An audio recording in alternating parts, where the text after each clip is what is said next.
BJP वाले क्या कहते थे, तालिबान टेरर ऑर्गेनाइजेशन है। आज सुबह से क्या बदल गया, क्योंकि बात हो रही है इंडियन गवर्नमेंट की आधिकारिक तौर से। हम तो कहते थे दोहा में भी इनकी बात हुई है, राज्यसभा में भी इन्होंने जवाब दिया कि हाँ हमारी दोहा में बात हुई है, बाहर आके कहते थे नहीं हमारी कोई बात नहीं हुई है। अब जब इनकी आधिकारिक तौर से बात हो रही है तो क्या हम गुड तालिबान से बात कर रहे हैं या बैड तालिबान से बात कर रहे हैं, ये हमें पूछना पड़ेगा। हमें एक और चीज पूछनी पड़ेगी कि अगर बाकी लोग जो तालिबान की बात करते थे उनके खिलाफ केसेस हो रहे थे, और होने भी चाहिए, तालिबान एक टेरर ऑर्गेनाइजेशन है, भारत सरकार अपना मत स्पष्ट करे, क्या तालिबान टेरर ऑर्गेनाइजेशन है तो उसका बहिष्कार होना चाहिए। अगर नहीं है तो यूएनएससी से जो फरवरी 2020 में हुआ है समझौता कि उनको डीलिस्ट किया जाएगा टेरर ऑर्गेनाइजेशन के तौर पे, क्या हम उसका समर्थन करते हैं। द लाइव टीवी, सच सबसे आगे।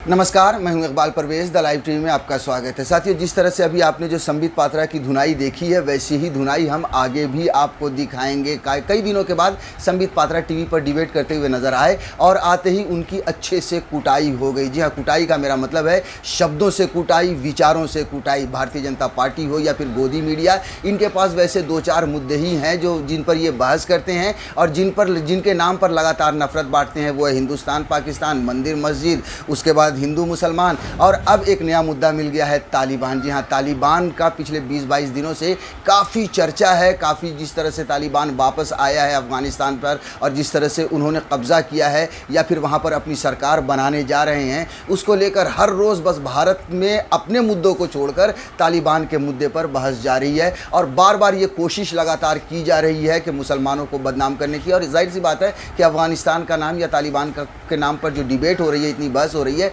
इसीलिए हो रही है क्योंकि आने वाले दिनों में चुनाव होना है और तालिबान और अफगानिस्तान का नाम मुसलमानों से जुड़ा है। लेकिन बार बार ये मुंह की खाते हैं। जी हाँ, अपनी ही वजह से ये जो भारतीय जनता पार्टी की सरकार है, ये अपनी ही वजह से मुंह की खाती है। अब आप देखिए कि जिन तालिबानियों को ये टेररिस्ट आतंकवादी का नाम कहकर चिल्ला रहे थे, हर रोज़ टीवी पर जो है सो बहस हो रही थी, कोई मुसलमान अगर किसी भी तरह की बात कर रहा था तालिबान को लेकर तो ये सारे लोग उस पर चढ़ जा रहे थे एकदम पूरी तरह से, चाहे वो भारतीय जनता पार्टी हो चाहे फिर गोदी मीडिया हो। लेकिन अब जो है सो भारतीय जनता पार्टी कहें या नरेंद्र मोदी कहें, वो झुकते हुए नज़र आ रहे हैं तालिबान से, क्योंकि इन्होंने आधिकारिक तौर पर तालिबान से बातचीत करनी शुरू कर दी है। और यही वजह है कि अब जो है सो कांग्रेस हो या विपक्ष हो, उन पर लगातार चढ़ रहा है कि साहब देखिए, अगर आप मनोहर राणा का ही जिक्र करें, उन्होंने ऐसी कोई बात नहीं कही थी जिस पर इतना बवाल मचना था। उन्होंने यही कहा था कि भैया तालिबान आया है, उसे मौका देना चाहिए, वो कह रहा है कि हम बदले हुए हैं। लेकिन फिर भी किस तरह से उसको मनोहर राणा को तालिबान भक्त बता दिया, देशद्रोही बता दिया और न जाने कौन कौन से शब्दों से नवाज दिया। साथियों, अब उसी बात को लेकर यहाँ पर बहस हो रही थी आज तक पर अंजना ओम कश्यप के साथ, जहाँ पर संबित पात्रा के साथ कांग्रेस की प्रवक्ता सुप्रिया श्रीनेती थी और उन्होंने साफ साफ कहा कि अब जो सरकार बातचीत कर रही है, जो आपने सुना कि अब जो सरकार तालिबान से बातचीत कर रही है, वो गुड तालिबान से बात कर रही है या तालिबान से बात कर रही है, और उसको अपना रुख जो है सो साफ करना चाहिए कि वो टेररिस्ट के साथ है या नहीं है, क्योंकि टेररिस्ट के साथ कोई नहीं हो सकता, हम भी नहीं है। साथियों, इतना ही नहीं, 16 अगस्त को यूनाइटेड नेशंस सिक्योरिटी काउंसिल की जो मीटिंग हुई थी भारत की अध्यक्षता में, 16 अगस्त को उसमें जो लिस्ट बनी थी उसमें तालिबान को टेररिस्ट ग्रुप में शामिल किया था। लेकिन 27 अगस्त को आखिर क्या वजह होती है कि 27 अगस्त को जब बयान आता है तो उसमें से उसके जो टेररिस्ट की लिस्ट है उसमें से तालिबान का नाम निकाल दिया जाता है। आप इस वीडियो को देखिए कि किस तरह से सुप्रिया श्रीनेती ने संबित पात्रा की एकदम एक तरह से बोलती बंद कर दी।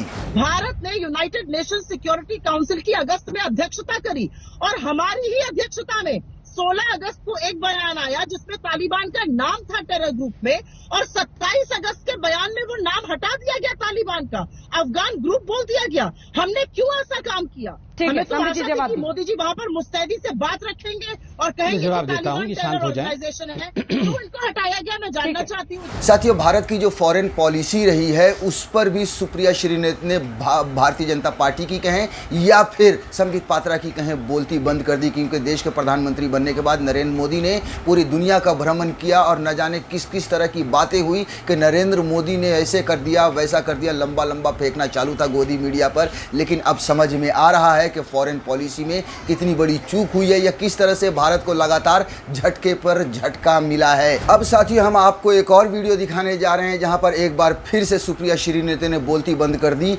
संबित पात्रा की कि भैया विदेश नीति ऐसे नहीं होती है कि आप चाइना के प्रेसिडेंट को लाकर झूले पे झुलाइए, आप अमेरिका में जाकर अब की बार ट्रंप सरकार के नारे लगाइए, मगर उसका क्या फ़ायदा हुआ? आप तो पूरी तरह से फेल हो चुके हैं। आप खुद से सुनिए कि सुप्रिया श्रीनाथ ने किस तरह से धोया है भारतीय जनता पार्टी को, मोदी सरकार को और संबित पात्रा को। जो कूटनीति होती है, जो विदेश नीति होती है, वो फोटो अपॉर्चुनिटी नहीं होती है। अमेरिका जाकर अब की बार ट्रंप सरकार नहीं होती है, झूला झूलना नहीं होती है।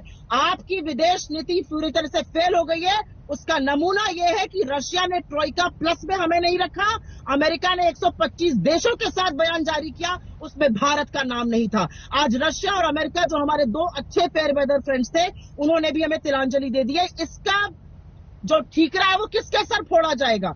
7 साल से सरकार आप चला रहे हैं, क्यों नहीं आपने अमेरिका के नॉन नेटो एलाइज को जो सिक्योरिटी मिलती है हमारे लिए कुछ किया? क्यों रशिया ने ट्रोइका में ईरान को रखा, ट्रोइका में तालिबान को रखा? उस ट्रोइका में हम नहीं है। अमेरिका ने सिक्योरिटी इजराइल को दी, अमेरिका ने सिक्योरिटी पाकिस्तान को दी, इंडिया को क्यों नहीं दी भाई? जी वक्त की कमी है। जवाब साथियों इसी डिबेट में पाकिस्तान का भी जिक्र आया। जी हाँ, और पाकिस्तान पर तो सुप्रिया श्रीनाथ ने खास तौर से जो है सो अच्छे से धुनाई कर दी और ये कहा कि पाकिस्तान अगर डरता है तो नरेंद्र मोदी से नहीं डरता है, पाकिस्तान डरता है तो नेहरू से डरता है, इंदिरा गांधी से डरता है, जिन्होंने 1965 और 1972 की जंग में पाकिस्तान को हराया और पाकिस्तान के 2 टुकड़े कर दिए। और ये सुनने के बाद तो ऐसा लग रहा था कि संबित पात्रा को सांप सूंघ गया हो, क्योंकि जाहिर सी बात है उनके पास बोलने को कुछ है नहीं। बहरहाल ये जो तालिबान का मुद्दा आया है, इसने एक बार फिर से जो है सो अब तो समझ लीजिए आपके अंधभक्तों को भी समझ में नहीं आ रहा है कि वो किस तरह की प्रतिक्रिया दें, किस तरह की बातें करें,